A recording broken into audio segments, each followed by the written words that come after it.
त्याला गैर काय आहे?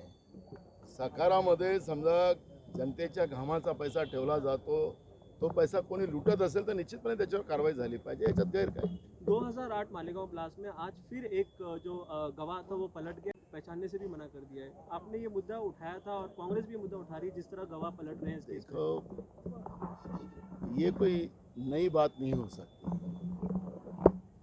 जस्टिस लोहिया की केस हो, मालेगांव की घटना हो, कई घटनाओं में अब न्याय व्यवस्था का इशू है, मैं उसमें ज़्यादा नहीं जाना चाहता, लेकिन आज न्याय व्यवस्था के बारे में भी लोगों में शंका पैदा होना शुरू हो चुकी है और ये लोकतंत्र के लिए सबसे बड़ा घातक है। परमवीर सिंह के लिए अलग न्याय और अनिल देशमुख के लिए अलग न्याय। ये कैसा हो सकता है? जो 100 करोड़ रुपया देने की बात करता है, जो अपने ऑफिस के पुलिस कमिश्नर को ऑफिस के सीसीटीवी फुटेज गायब करता है, ऐसे व्यवस्था को अलग जस्टिस, और आरोप जिसके ऊपर लगाए गए उसने अगले ने बताया नहीं, मैंने 100 करोड़ दिया ही नहीं, उसको जेल में डाल के रखा है।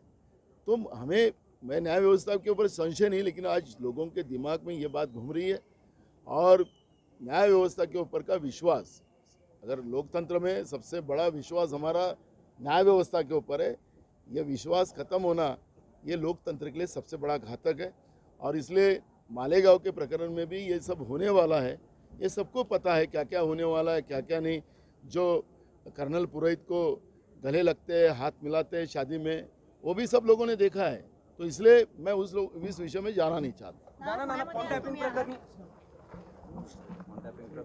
जो उद्धव ठाकरे को, जिसमें आप कह रहे थे कॉमन मिनिमम जो प्रोग्राम था उस पर अब इम्प्लीमेंटेशन किया जाए, तो इसका मतलब ये जाहिर होता है कि अब तक वो कॉमन मिनिमम जो एजेंडा था उस पर ये नहीं हो रही थी, एक्शन कुछ बातों का इम्प्लीमेंट वहाँ पे किया गया है। आपको याद होगा कि अंधेरे की सरकार जो बनी थी अपने राज्य में, वो गिरने के बाद 80 घंटे में गिरने के बाद जो राजकीय अस्थिरता महाराष्ट्र में बनी, उसमें शिवसेना के हाईकमांड और एनसीपी का हाईकमांड हमारे नेता सोनिया जी से उनने बात की और उसमें एक कॉमन मिनिमम प्रोग्राम हमारे नेता सोनिया जी गांधी ने दिया, उसका इम्प्लीमेंटेशन हो, ये भूमिका हमने रखी है। आपको याद होगा कि ये सरकार बनने के बाद पूरे देश में जो कोरोना की परिस्थिति निर्माण हुई और उसमें महाराष्ट्र के मुख्यमंत्री उद्धव जी ठाकरे जी ने जिस तरह से उस कोरोना को संभाला, देश में अपने राज्य में जीवित हानि कम करने का काम उनने किया और पूरे देश में सबसे अच्छा काम कोरोना में उनने किया। उसी समय में पहले ही सेशन में उन्हें किसान की कर्ज माफी की घोषणा की, उसको पूरा किया गया और अब ओबीसी, शेड्यूल कास्ट, आदिवासी, अल्पसंख्यक, यही समाज का आखिरी के इंसान तक इसका डेवलपमेंट हो और राज्य सरकार ने सभी को न्याय देने की भूमिका कॉमन मिनिमम प्रोग्राम में रखी गई, उसका इम्प्लीमेंटेशन हो, ये बात हमने सरकार को याद दिलाई है और ये कोई गैर नहीं है। जो प्रोग्राम के आधार पर ये सरकार बनी है उसका इम्प्लीमेंटेशन हो, ये भूमिका कांग्रेस की है। सर, सीएमपी के जो मुद्दे हैं उनमें से प्रायोरिटी सबसे ज़्यादा किसको देनी चाहिए, आप जिस पे आप देखो, आपको पता होगा कि शेड्यूल कास्ट और शेड्यूल ट्राइब के लिए उनके जनसंख्या आधार पर जो उनको परसेंटेज में उनको निधि दिया जाता है, उसका पूरा इम्प्लीमेंटेशन उनके लिए होना चाहिए। अल्पसंख्यक के लिए भी होता है, ओबीसी के लिए भी होता है। जो भी निधि है वो जो लोक संख्या के आधार पर मिलना चाहिए और वो पैसा कम मिल रहा है क्योंकि केंद्र सरकार ने जीएसटी और राज्य के अधिकार के पैसे रोक लिए हैं, क्योंकि वो केंद्र सरकार ही बोलती है कि हमारे पास ही पैसे नहीं है तो हम तुम्हारे को कहाँ से देंगे। ऐसा जवाब केंद्र सरकार बार बार कर रहा है। तो हमने राज्य सरकार की जो भी इनकम है वो इनकम सोर्स से ज़्यादा इन शोषित पीड़ित समाज को ज़्यादा से ज़्यादा निधि उपलब्ध करा देकर वो समाज का उत्थान हो, ये भूमिका कांग्रेस की तरफ से हमने रखी है। अध्यक्ष पद के लिए शरद पवार का नाम सामने आ रहा है, उसके अलावा मतलब एक तो उनकी पार्टी में क्या खराब किया जाए वो उनकी बात, लेकिन उसके अलावा ममता बनर्जी हो चाहे कई देश के नेता हो, जो एकत्रित शरद पवार साहब के नेतृत्व के नीचे आने की कोशिश भी हो रही है, क्या कहेंगे?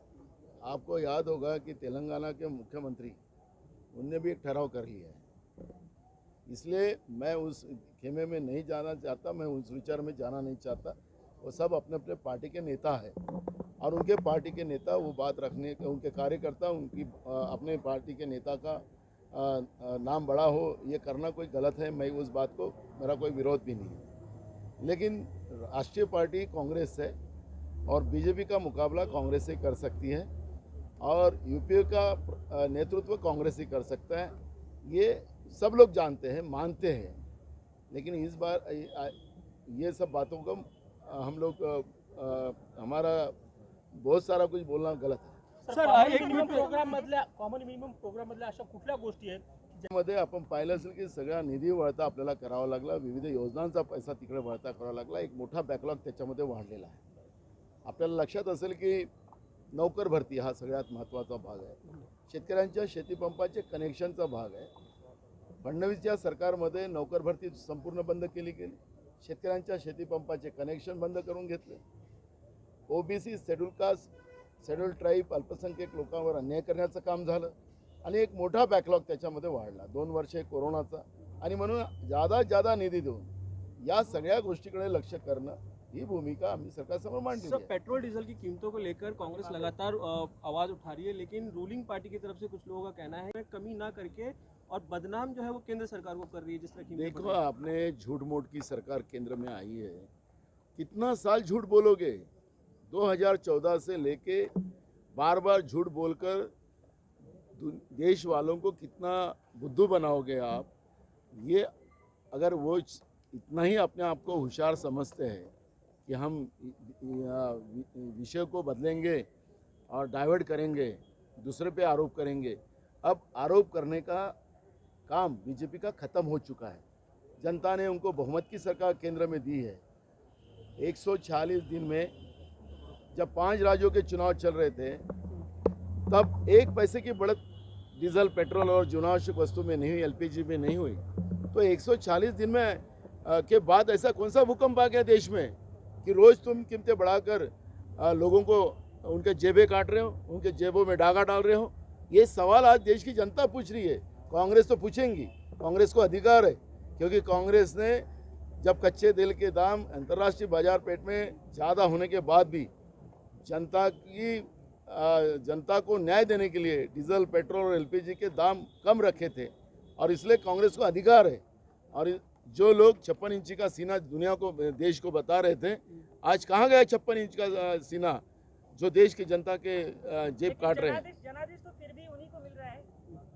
देखो, चुनाव का मैं आपको दिया का उदाहरण देता हूँ। दिया जब बुझता है ना तो थोड़ा सा उजाला ज़्यादा होता है, आने वाला कल आपको पता रहेगा। मेरा आखिरी सवाल है, ना मेरा एक आखिरी सवाल, मालेगांव 2008 मालेगांव ब्लास्ट में बँक घोटाळ्यावर आप लेके सवाल लेके जाइए प्लीज मेरा। बँक घोटाळ्यावरनं दरेकर असं म्हणालेले आहेत की आमचे सगळे सहकाराचे नियम सर्वांना सारखे असावेत।